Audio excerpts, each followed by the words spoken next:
If you're like me and enjoy COD sometimes, but really don't enjoy shelling out the £60 for it each time it comes out, this might be the video for you.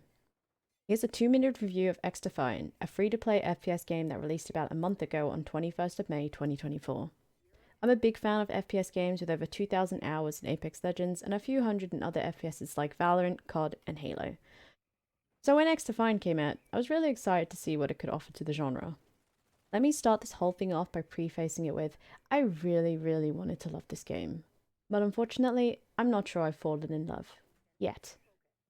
The lack of SBMM was a huge selling point, as Apex really seems to struggle with this when gaming in a casual sense. So I was excited to play xDefiant and see how it played out. Matchmaking is decent enough with it only taking a minute or so to find a lobby even 1 month later after release, but the initial grind to level up your weapons and gain the attachments can be a bit painful when you're against a lobby of level 60s. Fortunately, they have implemented double XP weekends, which make the process a bit quicker. As a streamer, I have noticed that the xDefiant community is a lot nicer than the Apex community so far, and the COD community, so that's a huge bonus, but I'm not sure whether it's because I just haven't put enough time in the game to reveal the darker side. Some of the maps are quite decent, especially the smaller maps, and they're quite colourful, but there are also others where I absolutely hate the design of them, although you can apply this to other COD-like games as well.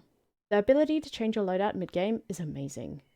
The lack of a ping system is a bit frustrating at times. I find myself pinging with my mouse and not being able to relay any information to my teammates. This would be an issue in a ranked playlist, but since I've only played this game casually so far, it hasn't been a big deal. Much like Apex Legends, I feel like this game does have issues with sound, but on a much smaller scale considering there aren't as many players in the match. Still, it's a frustrating thing to deal with when you feel like your footsteps are super loud, but the enemy team is walking on cotton wool. Last but not least, I do feel like there is a massive hit reg issue with this game. Multiple times I found myself dying around corners when going into cover without pen, and also there's sometimes an issue with shots just simply not being registered on the enemy.